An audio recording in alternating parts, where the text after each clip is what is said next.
My guest today is Aude Penouty, a French lingerie designer and the founder of Entada Textile, a creative sourcing consulting agency dedicated to sustainable projects. Aude is passionate about equity, quality, and finding balance in the fashion business through common sense and fairness. Whether sourcing new sustainable materials for brands or writing and teaching about sustainability to both professionals and students, Aude is dedicated to ensuring a systemic approach to fashion that includes both a responsibility along the supply chain as well as our own responsibility as consumers. Of course, we can't talk about lingerie and fashion without talking about beauty, which for Aude begins and returns to nature and is at the heart of her company's ethos. She says, "Design is how it works. Sourcing is how fabric falls. Both are intimately linked to the body, so to nature." Aude joins me today from Hyères, a French town on the Mediterranean coast. Welcome, Aude. Thank you for joining us today. Hello, Catherine. Thank you for having me. Well, it's a delight. Our listeners are going to find out why, but we haven't seen each other for a very long time. But we'll talk about that a little bit later in the podcast. But it is a delight to see you now at this stage in your career. You're a lingerie designer. You've been to fashion school, and you selected lingerie as a specialty. You are an entrepreneur, your own company. You're passionate about sustainability. But before we get into all of that, I'd love to know just a little bit more about you, where you grew up, and how you ended up in Paris. Okay, so I was born in France. I grew up on the seaside, the French Riviera, in a place called Hyères-les-Palmiers, which is a very small town, but there is a pretty well-known fashion festival happening for the past 36 years, where I was super lucky to discover designers such as Victor and Rolf, who else, the previous designer of Lacoste, the actual designer of Yves Saint Laurent. So on a very young age, I was already very attracted by fashion.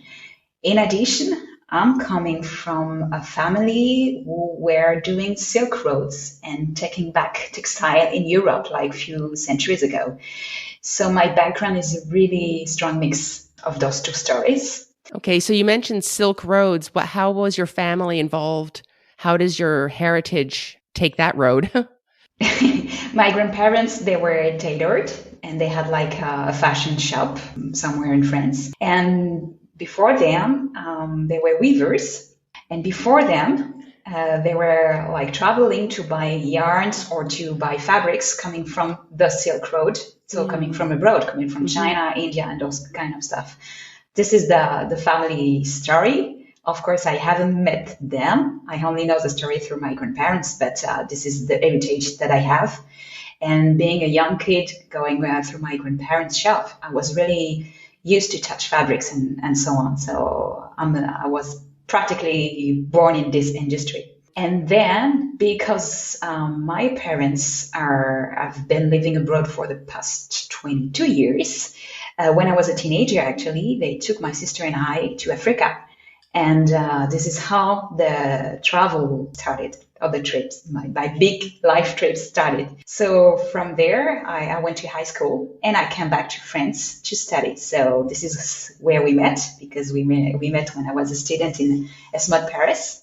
Afterwards, I realized that 3 years or 4 years of studying and being in France was not enough for what I was looking for in my career. So I went to New York for a year, and I really wanted to be fluent in English. So I already knew that I wanted to work abroad and live abroad.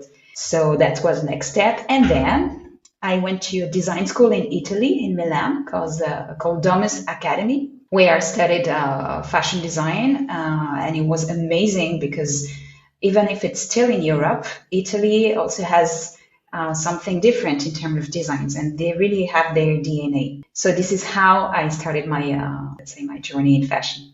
Mm-hmm. And so from the textiles to the travels, the culture of France, but then seeing the horizons and other ways of wearing clothes and certainly the colors of the textures of the textiles has sort of come together and influenced and been your tapestry, really, that brings you to your company today.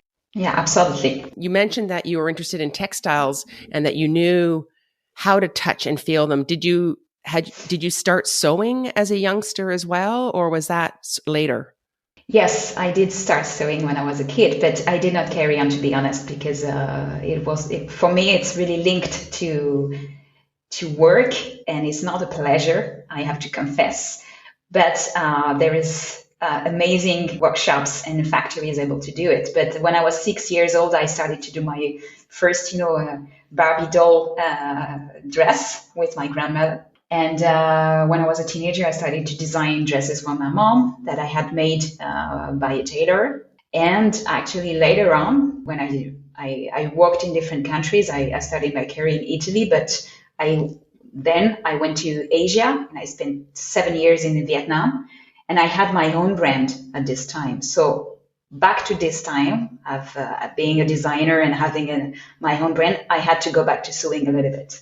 Mm-hmm. So you and whether you like it or not, this is you certainly you develop a clear understanding about how things are put together. Yes, but this is also because I worked in factories. The reason why I went to Asia, it's because I really wanted to go beyond design and to understand what what a production means and what the bulk difficulties are and how it has consequences on designing. Because when we go to a lingerie shop or to any kind of fashion shop, we see a beautiful garment on a hanger. But before that, there is a long work in the supply chain, and you cannot just go from designing something to the garment. So I've really learned about the layers and the difficulties and the reality of production going to those countries and working in factories. And that's a perfect introduction to my next question, because on your website, and correct me if I'm wrong, but a couple of things. The name of your company is Entada. Yes, Entada Textile. Entada Textile. And you have a quote: "Design is how it works. Sourcing is how fabric falls. And both are intimately linked to body and to nature." And I thought that was beautiful, and also not something that we really understand as consumers. I sort of think of design as the starting point of the item that I see on a rack, but not at all. And we'll get to that. But when I was Googling, just taking the shortcut to get to your website, I didn't know this, but Entada it's a plant. It's a flowering plant. And I don't know if our listeners know this, but I didn't. Can you describe the plant and then why you picked that name for your company? Okay, so first of all, because I have to specify, otherwise she will be mad at me. Okay. The idea of the name is from my mom. So it belongs to my mother because my family has a company called Entada. And Entada is a kind of plant. It's like a banana tree, but it's not a tree. This is an herb, basically. And this herb grows both in Africa and Asia. And my parents were staying in Africa. I was in Asia back to the time we decided to set up this company. My parents are doing food and beverage industry, and I was doing just textile. So it's really two different business. That's why I put textile at the end of Entada. And I'm a very romantic person, and I like this name also because it was the link in the bridge in between those two continents. It was a link, something that we created together with my family. And because in Africa, Entada is the symbol of the dream plant. So it's plant for dreamers. Oh, lovely. And I felt it was really, really poetical, and I like that. Yeah, there's a musicality to it as well. So just before you created your company, let's talk a little bit about Esmode, because it's a very special place for lingerie designers and well known within the fashion industry. But can you explain a little bit about what goes on in learning how to be a lingerie designer? Well, being a lingerie designer, first of all, is being a designer. So you need to be able to interpret and to design something which is wearable, which is showing the DNA of your brand or the brand you are working on, and also which is respecting the final customer. For me, what makes the difference then going beyond and being a lingerie designer is like you have to be super precise, because we are talking about millimeters, to be precise and to fit someone well, to be comfortable, to have the right bouncing, those kind of details which really matters in a bra, for instance. Then there is specific fabrics because you need something stretch, so you cannot use any kind of fabrics. Then you learn also to respect the shapes of the women or men if if you're a lingerie designer for men. And you have to respect also this kind of garments are touching the skin directly. And this is the first thing you are putting on in the morning and the last thing you are getting off in the night. So this is all those parameters have to be thought. And then if you go further on, you can also think about the culture you are designing for, because designing a bra for a Chinese brand is not the same that to design something for a French or an American. And this is what I would say.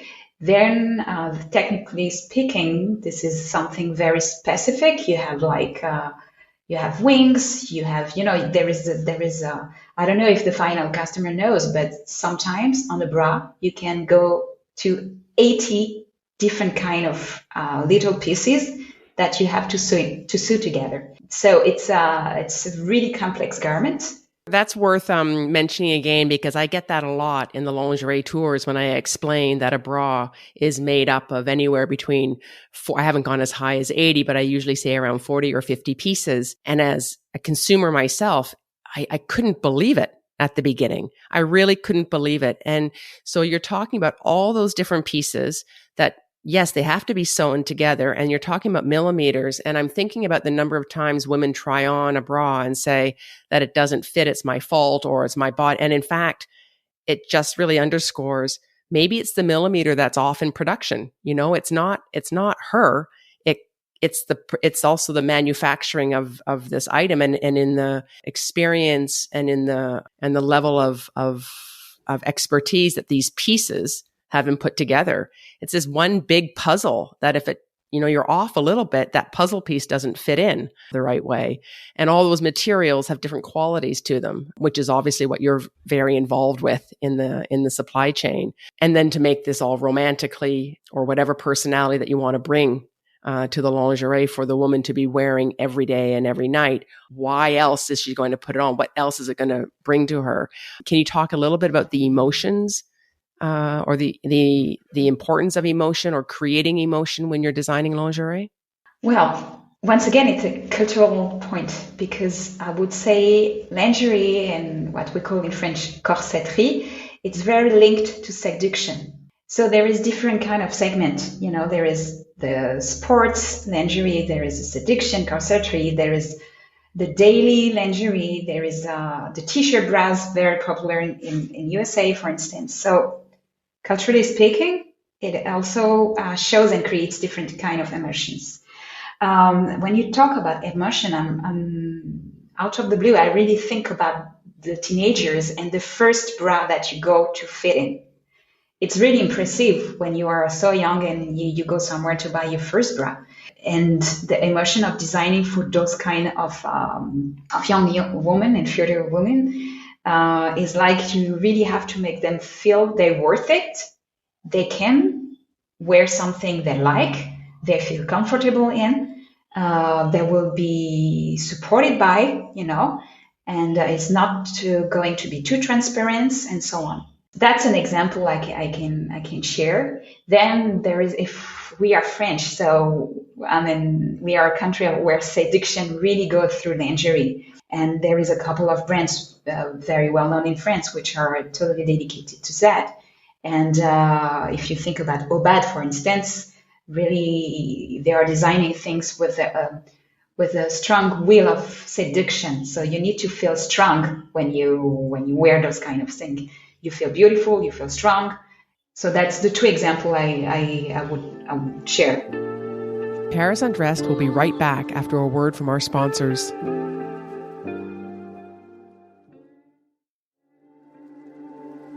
And now, back to Paris Undressed. And the first bra is the first time a young woman actually picks out a fabric and a form. Do you remember your first bra? Yes, I do. It was a 8M bra, because back I'm 39 soon 39. So just to make our audience to understand that back this time, we didn't have so many options. Instagram was not there and so on. And I went to buy this bra with my grandmother, I think. And it was a very simple cotton bra, no wires, triangle, and it was very comfortable. But that were nothing sexy, nothing. It was something like I needed to feel secure in this bra. Mm-hmm. Well, do you remember if there were any details on it? Like a piece, was there a little ornament or some lace or? There were like a bow, ton bow, I remember, at the center of it. And it was like a jacquard. So I don't know if you need me to explain what a jacquard is. Well, please do, because it's one of those words we see a lot of too, especially when you're buying fabric. And I certainly have an image of what it looks like. But yes, please explain. So basically, a jacquard is a knit where going through the weaving process, you design a small drawing. So it could be just a shape. It could be like a different kind of colors. It could be, but it creates a design just by weaving yarns. And so the textures change. Yes. Yes. So there's no print. There isn't it's not an embroidery. It's actually the construction of the yarns themselves in this knit that creates it's not even an illusion. It's a real pattern, and it's a textured pattern. Okay. So your first bra had a jacquard knit to it. Yes, exactly. And do you remember if you bought the matching panty or not? I don't remember, to be honest. I don't recall that. But you do remember the experience. Do you remember feeling, were you proud? Was it a proud moment? Were you happy about buying your first bra? How were you in relationship to your body? I think I was happy because it was helping me to grow actually. By this time I was, by this time I was practicing dance a lot, and I was doing ballet. And I think, that's wearing all those ballet clothes. That's also the time of your life. You are exposed to other teenagers. And I think, as soon as you're practicing sports and you are a teenager, that's a moment that your body has to feel secure and comfortable. I was not especially proud. I was feeling, growing up and secure. And I was feeling, okay, this is it. I can go outside again. Interesting, isn't it? As you've gotten older and your body's evolved, how has your relationship to your body evolved as well? I'm pretty happy of my body, so it's fine. I feel confident with it. Being a designer or being next to designers in my daily job, it really helped me also to feel that. In addition, this is a part of my job, so I'm able to recognize like the fabrics, and I'm very picky in that. I am looking for comfort, and then it has to fit different kind of moods that I could have. If I go for a yoga session, I will pick up something comfortable and designed to practice those kind of sports. Then if I go on a date, it's going to be something else, so it's now I feel very free about what I can wear and about the offer. But I guess it is also because it's part of my job, and I do many things with brands, and I also write about brands for B2B press or for conferences. So I'm also doing a lot of scouting about brands, and I'm pretty aware of what is going on in France. So I have, this panel and this range of brands I can pick up stuff. But honestly, I'm not the best person, I think, to answer that, because I don't put myself into a consumer's shoes when I go to a shop. I know what fits me. I know my size. And when I discover a brand, I even doing like store checks exercise, I always fit something to be able to understand what the DNA of the brand is. But to sum up, I feel confident. I feel we have a lot of choice going to Western countries, and I'm pretty standard in terms of size, though I'm lucky to have a lot of choices available. So let's go back to the creation of Entada. And this idea that design is a step, because you're the ideal guest for somebody who goes truly behind the seams of all of this. So the fabric and the way it falls on my body is not something I think of as a consumer. Tell us a little bit what you do on the entrepreneur side of Entada and how your work shows up in a lingerie piece hanging on the racket. What was the work to get to that stage? Okay, so first, Entada Textile is a consulting agency dedicated to sustainable projects. And we are working on 4 actions. The first is everything about trends. And for that, by trends, I mean like the color range, the fabrics innovations, the volumes and shapes going on. And for that, for instance, I'm a color expert for Interfilia Paris. So I'm really working ahead on the color range. Like, for instance, soon we are going to work on fall winter 23 color range for the fair. So what is Interfilière? Interfilière is it's a fabric fair going on in Paris, in China, and they are partner with Curve in New York. So that's fabric fairs dedicated to brands and people like me looking for fabrics and in need to talk to suppliers. Okay. So it's a place where designers and brands go to look for their fabrics for the season. Exactly. It's the beginning of the design process almost. It is. Yeah. Okay. It is. In addition of that, on let's say on normal time, we have there is conferences, so it's also talking about the trends, and it's places where you can build networks and those kind of things. So action number 1, trends. Action number 2, it's design and co-design, because now the market is turned that a lot of new brands, at least in France, are started by people who are not designers. They are people from marketing, they are people from digital sides. So you need to be able to design or co-design with them. Then I do the sourcing, the fabric sourcing, and what we call industrial sourcing. It means when you are looking for the right workshops or factories to make the production of the brand. And the last action is transmission, because I do write for fairs, for B2B press. And last year, during the first confinement in France, I wrote a masterclass called The Systemic Approach of Sustainable Sourcing, because I realized that most of the people were a bit lost about how sourcing is important to design the proper garment and also to respect the DNA of the brand and to save time and to understand sustainability. So that's the 4 action. And so this master class is for the industry. So that shows a lot about just where the education process we're still in. You're educating the industry still. It's sort of sustainability isn't something that everybody understands right now, and it's new.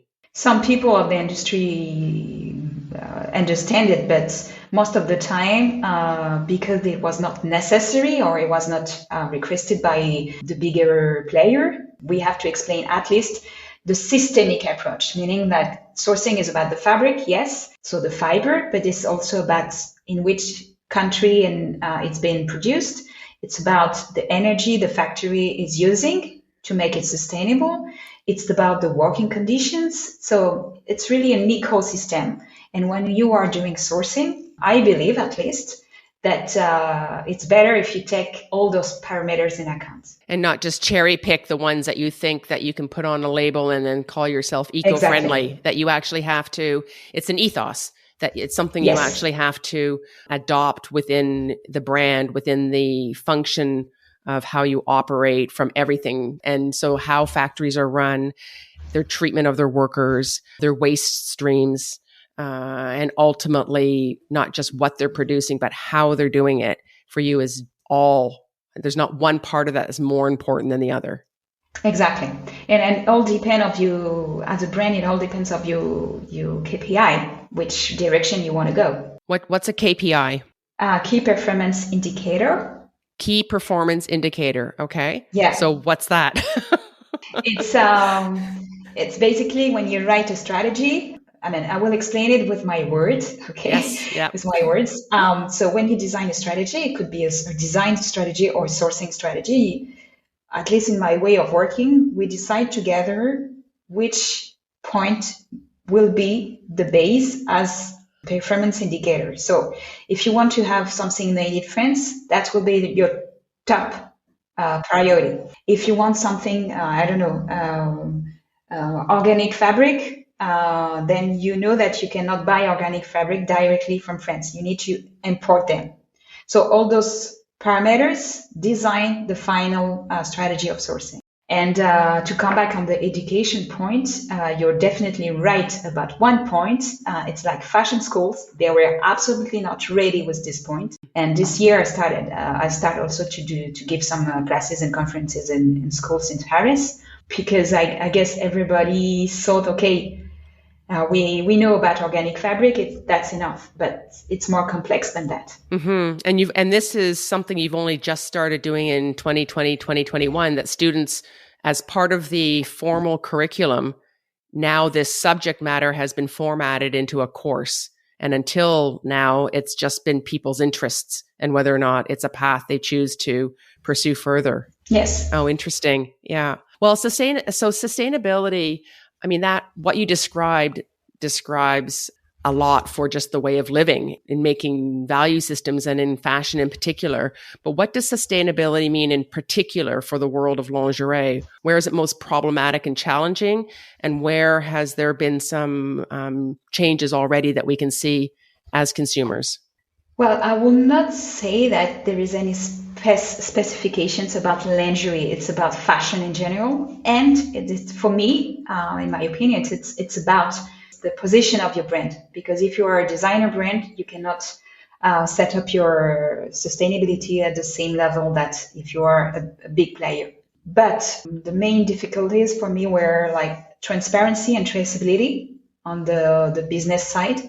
And on the final consumer side, the main difficulty were education, because people didn't understand the complexity or didn't have access to documentations or to informations. And I also strongly believe that this crisis we are going on with the COVID and the corona, it also helps to reduce the landmarks in between B2B and B2C, because final consumer, if they are very interested in the brand, they will be able to find the information.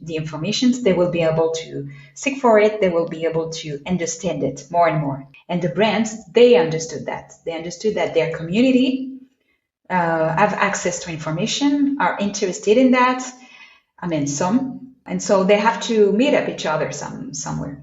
Right, because the consumer is more educated, we start manifesting our interest more, and then people have to respond to that because of course, they want to make sure the customer is always satisfied. Yes. Paris Undressed will be right back after a word from our sponsors.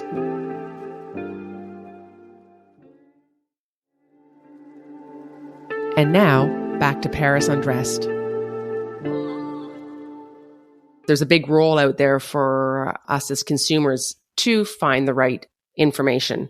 But that's not easy. I know when I was writing Paris Undressed, I touched into the world of fabrics and got myself into a pretty big knot, trying to understand natural fibers, synthetic fibers, regenerated fibers. And it was confusing to write about. And I understood my confusion as a consumer. We hear about natural fibers and we hear all cotton and we think, wow, that's just the best news ever. Or, oh, bad nylon. We don't like synthetics.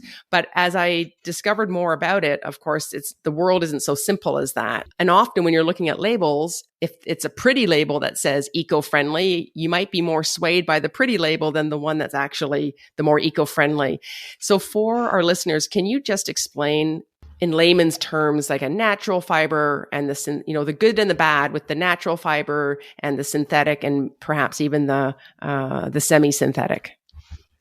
Okay. Do you have 2 hours? Yeah. There is 3 things I'd like to share before that. First, I'd like to share that the perfect fabric, the perfect sustainable fabric The perfect eco-conception product doesn't exist. Okay. There is always parameters that you have to take into account.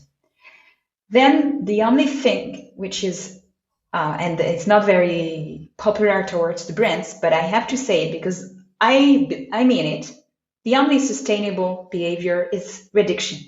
The best sustainable thing is or product is the one you are not buying. So quality for me, it's the only point you have to take care as a start. When you start from scratch, quality.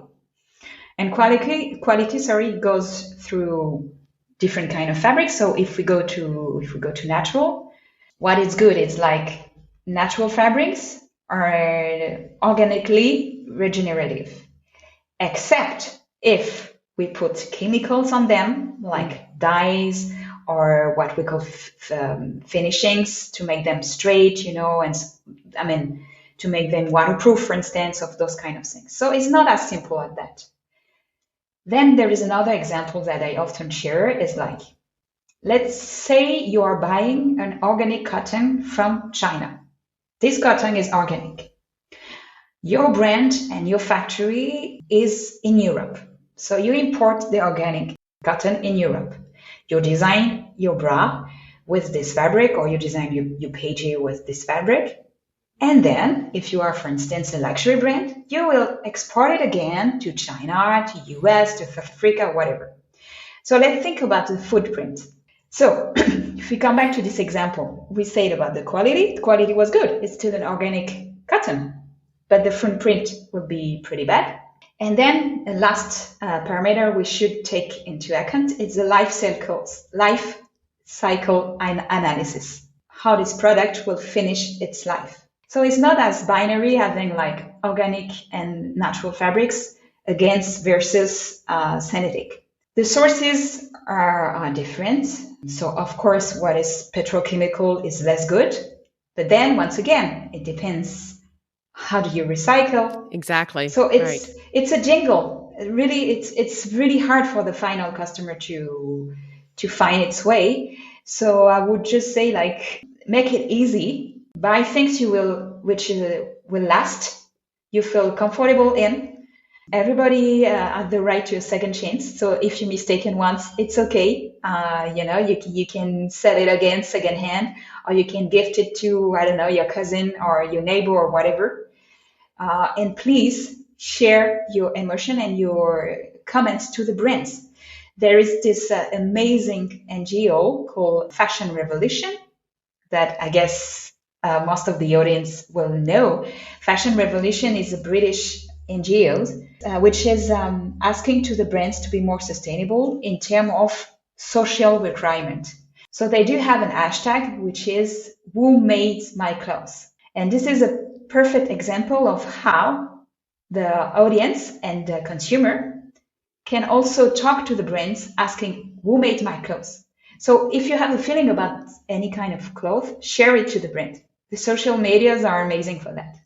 So yeah, buy something you feel comfortable in, think about the quality and make it last. And as long as possible, avoid petrochemical origins, which are synthetics. And at the same time, if you buy swimwear, you need to have these fabrics, except if you want to have like a woven swimwear, but that's another story. So buy something which is comfortable, you will be happy to wear, and you will make it last.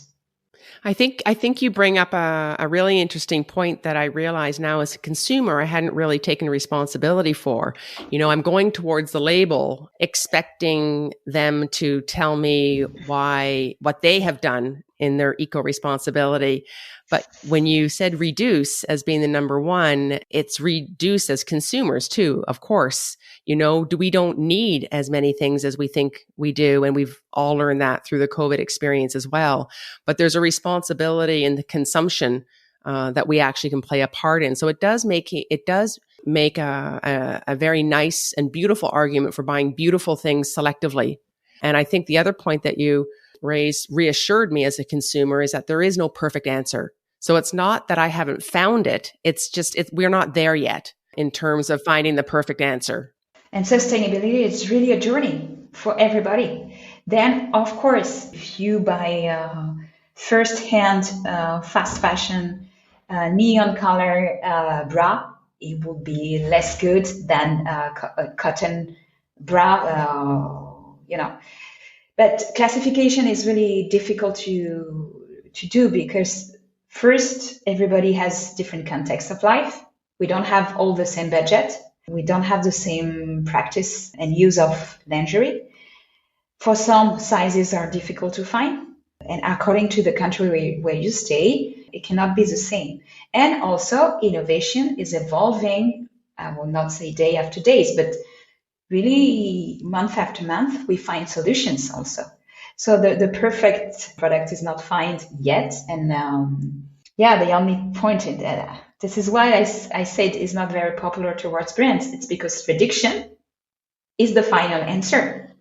And in reduction, as a brand, you can find other way of working. That's why new business models arrive, such as second-hand platform and all those kind of things. Mm-hmm. But don't feel guilty as a final consumer, as a consumer, to not being able to understand all the labels because there is many. And think about the fabric, because the fabric, the elastic, the way you feel in it will determine if you wear it often or not.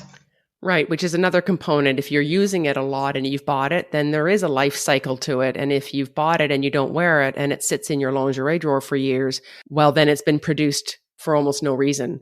And so the label of a lingerie or a bra, there aren't that many ingredients in a bra.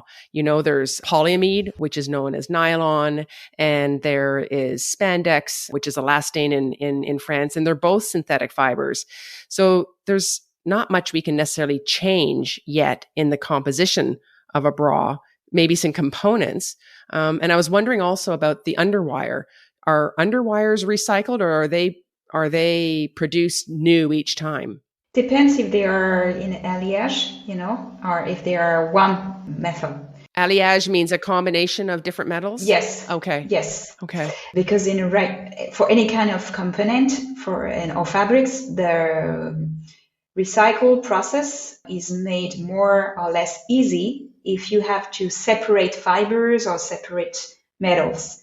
If it's only one component, it's easier to recycle. But to talk about elastane and spandex and all those kind of things, there is new things on the market coming. Okay. Yeah, those kind of yarns, are really necessary in the lingerie industry. And when I say lingerie, I'm talking about, activewear, swimwear, and not only lingerie. So for instance, there is alternatives to nylon, which starts to be available for the brands. The thing is still more expensive than a conventional nylon. Mm-hmm. And also is not available for everybody. So there is solutions coming on the market step by step, and it will come mainstream, I guess, in the next few years. But at this moment, it's not yet very, very well known of the final customer. And is there a name for this new nylon or this is there a name for it yet, or is it still in very testing stages? No, there is already, it's already available on the B2B market.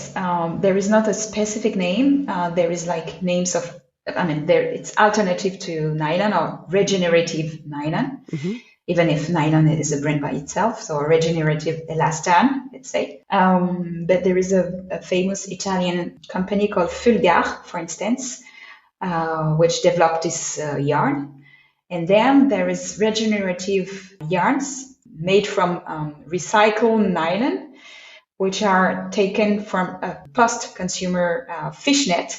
Mm-hmm. So there is NGOs in Spain, in Thailand, for instance, gathering the waste and the leftover of fishnets. They are able to process to separate the fibers, take the nylon again, and make a new fiber. So that's another way to regenerate. And continue this life cycle that you're talking about in terms of being able to extend the purpose and the use of our garments. Well, it's fascinating, listening to all the different components, the life cycle of bras and how the quality can really play into how much you wear it and how long you keep it for. So maybe there can be just a slight more of a thought before you pick something out as to why you're picking it out. And it gives a nudge for the quality. And I guess for the labels, to be looking at them and just understanding that there isn't a clear answer. Or there isn't necessarily a completely right answer. So no matter what the bold print says, there's balance in your choice making as well. Definitely. Then if we talk about label, there is one which is the base of the basics. It's called Aude and Aude the standard 100. So can you spell that for us? And this is for consumers, this is the label to look for, to trust that if it says this, there's been a certain system and process to make sure both quality and equity and ethics have been followed. So this one, it's OEKOTEX, and the basic standard is 100. Then there is more other standards. And basically, this label is preventing from hormones disruptor or endocrine disruptor. So it just guarantees that the dyes or the finishing process are the most clean as possible according to the specific from the standard 100. If you go higher to the higher standards, the list will be more strict. But this one is the base. Then, of course, as a final consumer and talking about labels is like a brand. So they could have many labels. And according to the country where you are living and where you are buying your garments, the labels will be a bit different. But if you are looking for organic, GOTS is the best. GOTS is GOTS. That's the best label. Then if you are in USA, still for cotton, is the most popular is BCI, but GOTS is still better for different kind of reasons. I will not explain now because it's too technical, but that's some tips I can share. Yeah, that's very helpful. And GOTS is referenced around the world. It's a very common label to find. Okay. Absolutely. And that's only for cotton. It's only for cotton. Okay. So those are some good tips in terms of having ways to guide what to look for when we're making choices in garments. But basically, also I'd like to share, because I'm often asked for it, any kind of label saying like eco-friendly, eco something or eco blah, blah, blah. It's just a brand. It doesn't mean anything if it's not certified, by someone else. It has to be certified by a third party. That's the mandatory situation for being a label. It has to be certified by someone outside. All right. Well, that's very important. So let's go through that again. If I see a label that says eco something, and I loved how you said eco blah blah, because that's how I'm going to remember it now. Unless I see that eco blah blah has been certified by a third party, and even if I don't know all the industry logos or who does what, if I look and I see that there's a third party, that probably means that has been certified. Yeah, that's a marketing term, but it doesn't have certification. Right. Okay. It's like, what in France we call the French bashing. Yes. It's like all those like French flags on T-shirts, on things, or like when it's written design in France. It doesn't mean anything because made in as a proper specs, but you can, as a marketing tool, you can use different way. I mean, just because I had an idea as I was sipping a cappuccino in Italy doesn't mean I made anything in Italy, does it? It's not where the inspiration comes from or the wishes come from. It's actually where it happens. Paris Undressed will be right back after a word from our sponsors.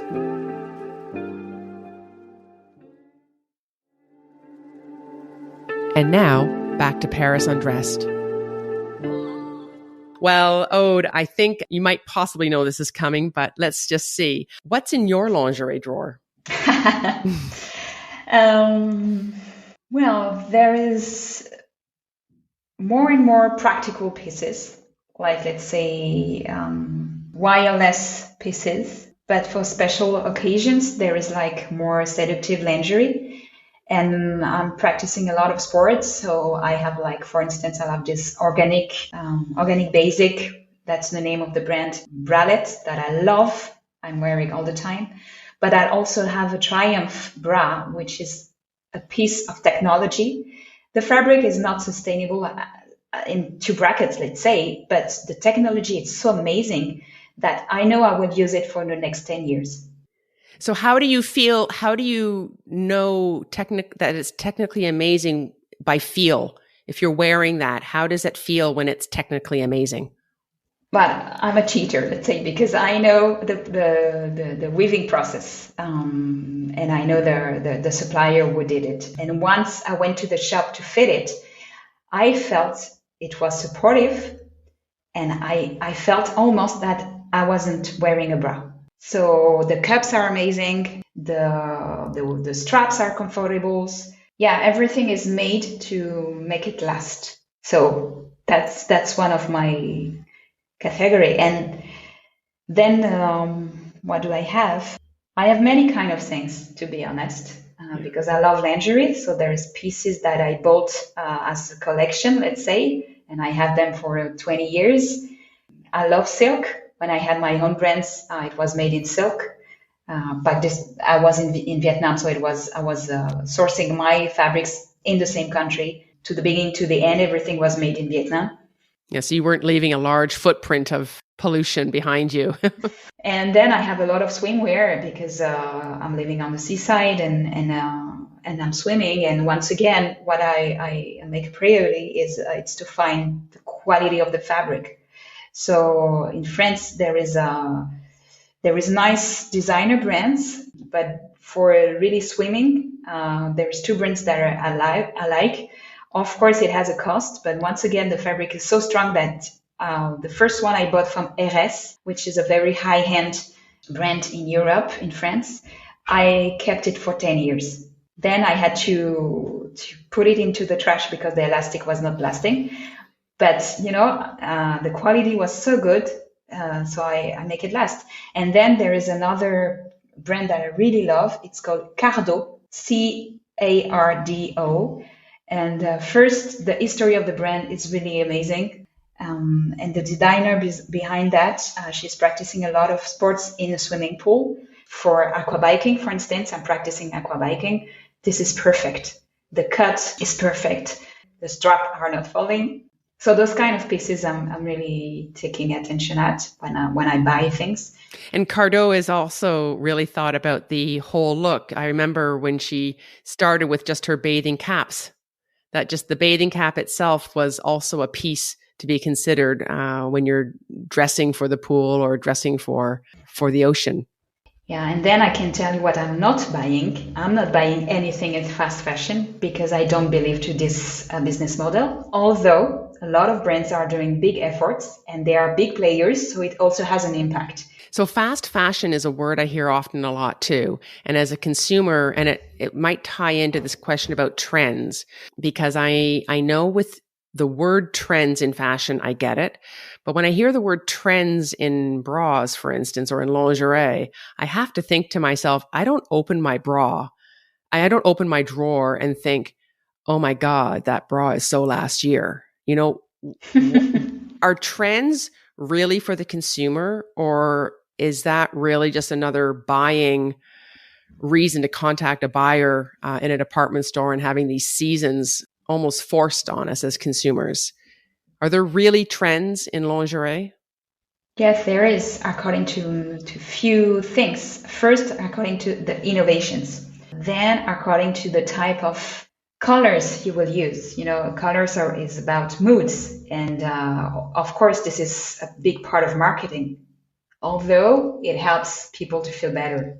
Then we saw during the different confinements that we had to practice sports at home, and we were wearing more PJ and stuff like this. So this is a social and a sociological trend. So trends are made of a lot of parameters. Then fast fashion, it's not only about trends. The business model is to be able to fulfill the shops with novelties. So you just give the envy to the final customer to buy new things because that things they are not seen yet on the more conventional brands. The business of the model is so fast that more or less you have when you are working for fast fashion brands, you have more or less 4 weeks from the design to the approval samples. So this is crazy. That's crazy. Mm-hmm. Mm-hmm. And there is a lot of waste and stuff like this. Although, once again, because nothing is simple, I'm thinking about the budget. Some people, they don't have the budget to buy in one purchase something very expensive. So it's a balance to be found, I guess. And to be aware of, at least as well, that there is this renewal of product that we're being encouraged to see, but that doesn't necessarily mean that we have to purchase it. Aude, if you weren't a lingerie designer, what might you be doing? I would be a dancer, for sure. Are you salé or sucré? I am a sweet tooth. Okay. I'm very sugary. All right. And do you have a favorite pâtisserie? Oh, wow. That's a very French question, Dédicate. That's very French. I love the charlottes, with those kind of biscuits and cream and strawberries or raspberries. And actually, that's very nice, the parallel that you are doing, because I went to a pastry shop in Paris like 3 days ago. And the design and the aesthetic that you can now find in pastries, they are really, really similar to what you can find in fashion. So that the parallel is interesting. I find the language was what first attracted me to both the idea of lingerie and fashion and food. When I read the marketing and the descriptions in French, there's often quite a few parallels in the language used to describe. And it doesn't surprise me, having lived in France now for this long, it just really appeals to the senses. And we come back to the emotion of a sensation, or what does fashion, or what does lingerie, or what do these textures and these fibers and these textiles create in us, or how does our body react to it? What senses do they awaken? I think is fascinating. And certainly walking by a boulangerie or a patisserie window. I mean, there are so many in Paris. I mean, our whole body just comes alive, tingle, tingle, tingle. What do you love most about Paris? The freedom, I think. This is very cliche. I'm not living in Paris. I'm living somewhere else, but I spent like 5 years in Paris 20 years ago. And you can find few things fitting almost everybody. Then I have to be honest, being abroad made me then come back to this feeling. There is a part of Paris which I feel it's very posh, but also, there is a kind of aesthetic and which is not perfect, but which still makes it beautiful. And the freedom of being, I'm not a smoker, but the freedom of seeing people smoking at the cafe, having coffees in the morning, reading newspaper and those kind of things. That's especially after what we all been through worldwide, like being set up at home, being able to enjoy little things like this and very simple things, such as saying hi to your neighbor in the street, having a coffee with your friends. Those kind of things are precious. And for me, it means freedom. And what are you curious about right now? What I'm curious about right now, I'm very looking forward to see how the brands will react to the next few legislations and laws. Please correct me if I'm not saying it properly, but how those new parameters that governments, and especially in France, are setting up, which are more restrictive. So I'm very curious about the creativity coming from that, because restriction, it's always a source of creativity, I believe. So, and adaptations, you have to adapt. So this will be very interesting to follow. Well, Aude, thank you so much for joining me today. And thank you for your work in helping preserve and heal our planet. It's a small step. Everybody is a part of the solution. Thank you. To learn more about sustainability in fashion and textiles, visit EntadaTextile.com. That's spelled EntadaTextile.com. And follow Aude and her passion for sustainability on Instagram at Entada_textile_. That's spelled ENTADA_TEXTILE_. And thank you for listening to Paris Undressed.